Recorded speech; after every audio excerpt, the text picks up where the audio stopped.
कोलेस्टायरामीन। Cholestyramine is a lipid lowering drug. अब ये करती क्या है, लिपिड्स के लेवल जो है वो लोअर करती है, स्पेसिफिकली एलडीएल के लेवल्स को कम करती है। अब ये है क्या, it is a positively charge drug, या जिसे कहें कि रेजिन है। ये करेगा क्या, it binds with the negatively charge bile acid, और जब ये बाइंड कर लेगा तो it will inhibit the absorption of bile acid. अब जब बाइल एसिड एब्जॉर्ब नहीं होगा तो जो पूल है बाइल एसिड का वो ड्रॉप कर जाएगा, जिसकी वजह से कोलेस्ट्रॉल के जो स्टोर्स है वो ड्रॉप कर जाएंगे, और इसके रिस्पॉन्स में लिवर क्या करेगा, एलडीएल रिसेप्टर्स की अप रेगुलेशन करेगा, एलडीएल की अपटेक होगी, एलडीएल ज़्यादा ज़्यादा प्लाज्मा से क्लियर होना स्टार्ट हो जाएगा, जिसकी वजह से प्लाज्मा में उसकी कॉन्सेंट्रेशन जो है वो ड्रॉप कर जाएगी। तो अगर कोलेस्ट्रॉल के मेटाबॉलिज्म की बात करें तो कोलेस्ट्रॉल जो होगा वो बॉडी में लाइपोप्रोटीन पार्टिकल्स की फॉर्म में ट्रांसपोर्ट होगा। अब ये जो लाइपोप्रोटीन है, these are made up of lipids and proteins and they transport cholesterol. ये काइलोमाइक्रोन भी हो सकते हैं। ये जो लाइपोप्रोटीन है ये वीएलडीएल जिसे कहें वेरी लो डेंसिटी लाइपोप्रोटीन, या फिर आईडीएल जिसे कहें इंटरमीडिएट डेंसिटी लाइपोप्रोटीन हो सकते हैं। यही लाइपोप्रोटीन एलडीएल हो सकते हैं जिसे कहें लो डेंसिटी लाइपोप्रोटीन, या फिर यही lipoproteins HDL which are good cholesterol high density lipoprotein हो सकते हैं। अब ये जो काइलोमाइक्रोन है, these are secreted by the liver, liver इन्हें बनाएगा, and they transport TAGs from the intestine to the peripheral tissues. So ये इंटेस्टाइन से लेकर पेरिफेरल टिश्यूज में टैग्स को ट्रांसफर करेंगे। अब जब पेरिफेरल टिश्यूज में जाएंगे वहाँ पर एंजाइम होगा लाइपोप्रोटीन लाइपेज। वो क्या करेगा, इसमें से टैग्स जो होंगे वो एक्सक्रीट कर लेगा, एक्सट्रैक्ट कर लेगा, और पीछे जो रेमिनेंट बचेगा that is called chylomicron remnant, and that has less number of TAGs, या जिसे कहें triacylglycerols. Then we have VLDL and IDL जिसे कहें वेरी लो डेंसिटी lipoprotein या फिर intermediate density lipoproteins. These are also secreted by the liver, and they deliver hepatic endogenous tags to the peripheral tissues. So they deliver tags from the liver to the peripheral tissues, and these tags are endogenous. अब tags जो होंगे वो दो तरह के हो सकते हैं, एंडोजीनस भी और एक्सोजीनस भी। एंडोजीनस टैग्स वो होते हैं जो HMG को रिडक्टेज के थ्रू हमारी बॉडी खुद बनाती है, और एक्सोजीनस वो होते हैं जो कि हम डाइट से लेते हैं। सो ये एंडोजीनस टैग्स को लिवर से पेरिफेरल टिश्यूज में लेके जाते हैं, these are VLDL and IDL। अब जब ये पेरिफेरल टिश्यूज में जाएंगे वहाँ पर इनका मेटाबॉलिज्म हो जाएगा, और VLDL और IDL जो होंगे वो चेंज हो जाएंगे इन the form of LDL. So LDL are made as a result of metabolism of VLDL and IDL in the plasma. So their origin is from the plasma, and they carry cholesterol from liver to the peripheral tissues. So liver to the peripheral tissues, and they carry cholesterol. And then finally we have HDL.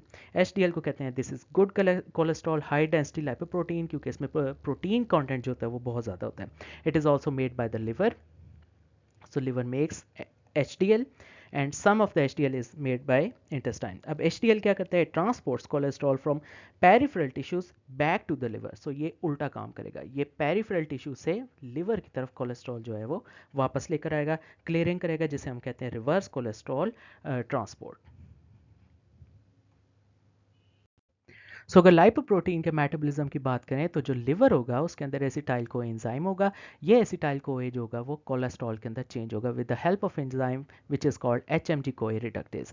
अब क्योंकि ये body cholesterol खुद बना रही है, that is called the endogenous cholesterol. इसके अलावा एक एक्सोजीनस कोलेस्ट्रॉल भी होता है जो कि हम डाइट से लेते हैं। तो अगर एक्सोजीनस की बात करें तो ये वाला कोलेस्ट्रॉल बाइल एसिड्स के साथ कंबाइन करेगा, और कंबाइन करने के बाद बाइल डक्ट के थ्रू जो होगा इंटेस्टाइन के सेकंड पार्ट के अंदर रिलीज कर दिया जाएगा विच इज़ द डुओडेनम। वहाँ पर जाकर बाइल एसिड्स जो होंगे सेपरेट हो जाएंगे, और कोलेस्ट्रॉल जो होगा वो सेपरेट हो जाएगा। ये बाइल एसिड्स जो होंगे वो वापस ज्वाइन करेंगे और इंटेरोहिपैटिक सर्कुलेशन को इस्टेब्लिश करेंगे। अब जो कोलेस्ट्रॉल है ये बाकी फैटी एसिड्स और कोलेस्ट्रॉल्स के साथ कंबाइन करेगा। अब ये फैटी एसिड्स और कोलेस्ट्रॉल्स कहाँ से आते हैं, ये डाइट के थ्रू आते हैं, जो हम खाते हैं वही इंटेस्टाइन के अंदर फैटी एसिड और कोलेस्ट्रॉल्स होंगे। ये कोलेस्ट्रॉल इनके साथ कंबाइन करेगा, और फाइनली इसको हम पैक कर देंगे in the form of lipoprotein particles which are called the chylomicrons. अब काइलोमाइक्रोन्स के अंदर टैग्स ज़्यादा होते हैं, और जो कोलेस्ट्रॉल होता है वो थोड़ा होता है। सो काइलोमाइक्रोन्स ने क्या किया, इंटेस्टाइन से टैग्स पकड़े, ट्राइसाइल ग्लिसरोल्स, और पेरिफेरल टिश्यूज के पास लेके हैं जिनके पास एंजाइम होता है लाइपोप्रोटीन लाइपेज। वो क्या करेंगे, इस काइलोमाइक्रोन में से टैग निकालेंगे, यानी फैटी एसिड्स एक्सट्रैक्ट कर लेंगे, और पीछे जो काइलोमाइक्रोन बच जाएगा that is going to be called the remnant chylomicron. इसके अंदर टैग्स कम होंगे और कोलेस्ट्रॉल जो होगा ज़्यादा होगा। सो यही रेमिनेंट जो काइलोमाइक्रोन होगा ये वापस लिवर के अंदर जाएगा और कोलेस्ट्रॉल बनाएगा। और लिवर के अंदर किस तरह जा सकता है, एंडोसाइटोसिस के थ्रू। सो ये जो सारा पाथवे था ये एक्सोजीनस कोलेस्ट्रॉल का था। इसके अलावा एक एंडोजीनस जो कि हमारी बॉडी खुद एसिटाइल कोए के थ्रू बना रही है कोलेस्ट्रॉल, उसका पाथवे कुछ और है। तो ये जो कोलेस्ट्रॉल है, अगर एंडोजीनस कोलेस्ट्रॉल की बात करें, it is packed in the form of lipoprotein particles which are called the VLDL, very low density lipoproteins. अब ये जो VLDL होंगे इनके अंदर टैग्स बहुत ज़्यादा होंगे। तो ये जो VLDL है ये पेरिफेरल टिश्यूज़ के पास जाएंगे जिनके अंदर लाइपोप्रोटीन लाइपेज होगा। अगेन वो इसमें से टैग्स जो होंगे एक्सट्रैक्ट कर लेंगे। हम कह सकते हैं कि उन्होंने फैटी एसिड जो है एक्सट्रैक्ट कर दिए। अब ये जो VLDL है ये फाइनली चेंज हो जाएगा LDL के अंदर। अब जो LDL है उसके अंदर सिर्फ कोलेस्ट्रॉल है, इसके सारे टैग्स जो हैं वो निकल गए, फैटी एसिड एक्सट्रैक्ट हो गए।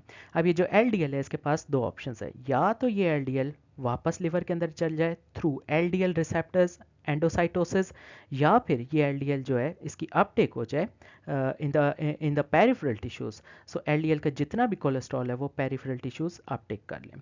अब इसके अलावा जो बॉडी में जितने और पेरिफेरल टिश्यूज़ हैं वहाँ पर कंटिन्यूसली सेल का टर्नओवर हो रहा होता है जिसकी वजह से कोलेस्ट्रॉल प्रोड्यूस हो रहा होता है। अब ये जो कोलेस्ट्रॉल है ये HDL पार्टिकल्स के अंदर पैक होगा which are high density lipoproteins, और ये क्या कैरी कर रहे हैं, सिंपली कोलेस्ट्रॉल। अब HDL के पास दो फेट्स हैं, या तो ये अपना कोलेस्ट्रॉल जो है वो डोनेट कर दे VLDL को, या फिर ये अपना कोलेस्ट्रॉल जो है वो डोनेट कर दे LDL को। और अगर दोनों केसेस में ये अपना कोलेस्ट्रॉल जो है वो अगर डोनेट करता है तो फाइनली जो होगा ये वापस लिवर के अंदर कोलेस्ट्रॉल जो है वो बना रहा है। So this way HDL is taking cholesterol from the peripheral tissues back to the liver। तो ये तो था सारा मेटाबॉलिज्म। अब इसमें डिफरेंट स्टेप्स हैं, तो हम हर स्टेप्स पे डिफरेंट ड्रग्स देकर इसको कंट्रोल कर सकते हैं लिपिड प्रोफाइल को। फर्स्ट ऑफ ऑल जो HMG कोई रिडक्टेज है इसको जो चीज़ ब्लॉक करेगी, these are going to be statins. उसके अलावा जो बाइल एसिड्स हैं और ये जो इंटेरोहेपेटिक सर्कुलेशन है, इस चीज़ को जो चीज़ डिसरप्ट करेगी, these are going to be cholestyramine या फिर बाइल एसिड बाइंडिंग एजेंट्स। उसके अलावा जो इंटेस्टाइन के अंदर जो चीज़ ब्लॉक करेगी, यानी इंटेस्टाइन के अंदर डिफरेंट स्टीरोल कैरियर प्रोटीन्स होती हैं, उनको जो ब्लॉक करेगी और जो एब्जॉर्प्शन कोलेस्ट्रॉल की जो ब्लॉक करेगी, that is going to be ezetimibe. उसके अलावा जो लाइपोप्रोटीन लाइपेज है पेरिफेरल टिश्यूज़ में, इसको जो चीज़ इन्हांस करेगी that is going to be fibrates. तो फिब्रेट्स क्या करेंगे, इसकी ट्रांसक्रिप्शन इंक्रीज़ करेंगी, ज़्यादा ज़्यादा मेटाबॉलिज्म होगा। उसके अलावा जो VLDL की सिक्रीशन जो कि लिवर से हो रही है, इस चीज़ को जो चीज़ ब्लॉक करेगी या डिक्रीज़ करेगी, these are going to be fibrates या इसके साथ साथ निकोटिनिक एसिड। इसके अलावा हमने पढ़ा है कि LDL रिसेप्टर है जिसकी वजह से LDL एंडोसाइटोसिस होती है। तो इस चीज़ को जो चीज़ ब्लॉक करेगी, these are going to be statins, again जो कि HMG कोई रिडक्टेज को भी ब्लॉक करेंगे, और इसके साथ साथ फिब्रेट्स। ठीक है, ये इस रिसेप्टर को इंक्रीज़ करेंगे जिससे ज़्यादा से ज़्यादा जो होंगे वो पार्टिकल्स जो होंगे वो सर्कुलेट करेंगे और लिवर के अंदर आएंगे। इसके अलावा फाइनली जो चीज़ HDL की क्वांटिटी इंक्रीज़ कर रही है, this is going to be nicotinic acid.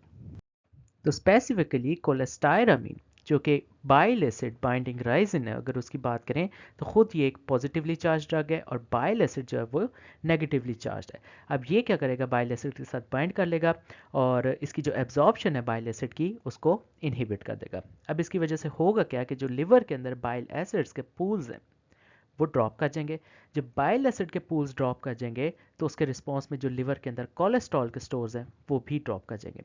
इसके रिस्पॉन्स में लिवर क्या करेगा, जो उसके ऊपर LDL रिसेप्टर्स हैं उनके आप रेगुलेशन करेगा। सो जो LDL के रिसेप्टर्स हैं उनका नंबर इंक्रीज होगा। ये LDL रिसेप्टर ज़्यादा से ज़्यादा क्या करेंगे, LDL को लिवर के अंदर कंज्यूम करेंगे। सो जो LDL की अपटेक है वो इंक्रीज कर जाएगी। सो जब ज़्यादा से ज़्यादा प्लाज्मा से LDL जो होंगे लिवर में जाएंगे तो प्लाज्मा में जो LDL के लेवल्स है वो फॉल हो जाएंगे। सो जो कोलेस्टायरामीन या जो राइजिन्स है वो बाइल एसिड के साथ बाइंड करके LDL के लेवल्स को ड्रॉप करेंगे और इस तरह जो लिपिड होगा वो बॉडी में ड्रॉप कर जाएगा। तो अगर कोलेस्टायरामीन के फार्माकोकाइनेटिक्स की बात करें, it is given orally and it is not absorbed. अब क्योंकि ये एब्जॉर्ब ही नहीं होगा so there are no adverse systemic effects. हाँ, जो कोलेस्टायरामीन होगा it will prevent the absorption of fat soluble vitamins, statins, gem fibrosas and other drugs, for example digitoxin, thiazides, thyroxine steroids, iron salts and folic acid. Now this cholestyramine is mostly used in combination with a statin to treat the hypercholesterolemia. Toxicity side effects बड़े common से GI disturbances, constipation, bloating या कभी कभी diarrhoea भी हो सकता है।